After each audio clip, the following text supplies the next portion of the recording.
Congressman Madison Cawthorn appeared on Real America's Voice and gave his take on the student loan forgiveness program. This topic has been highly debated for the last year because it was one of the President Biden's campaign promises, and Cawthorn made his stance clear on this program.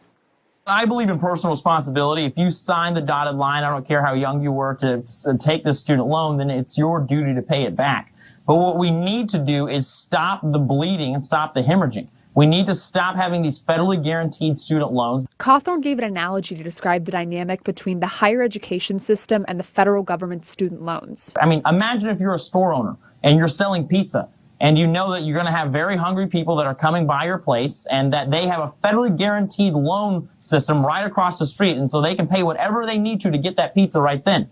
Well, we all know that our culture has a problem with delayed gratification, so we know those people would go take that loan out, and we could charge $10,000 per pizza. That's exactly what you have going on in our higher education institutions. I spoke with student loan expert Andrew Pentis to get his thoughts on Cawthorn's analogy. I think it's a little bit, clumsy to compare pizza and higher education, but I understand the point that he's making, and there is a little bit of validity to that, and that is that absolutely the rising cost of college is partially due to the availability of unsubsidized federal student loans. Pentis said after the federal government made loans much more available to students, many colleges hiked up their prices.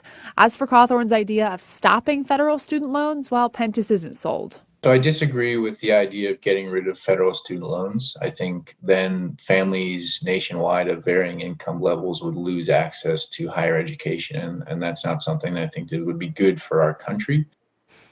I reached out to Congressman Cawthorn's office for clarification on the comments he made regarding stopping student loans, but they did not get back to me. Yeah, Emma, we know that higher education is super important, but this moratorium here on the student loans, that's set to expire in May. Will that change at all heading into the May? Yeah, it's a tough question. We still don't know yet. This moratorium's been delayed time and time again. It was actually first implemented by President Trump in March of 2020, and it's just been delayed and delayed and delayed. I did a story a few months ago. It was supposed to end in January 31.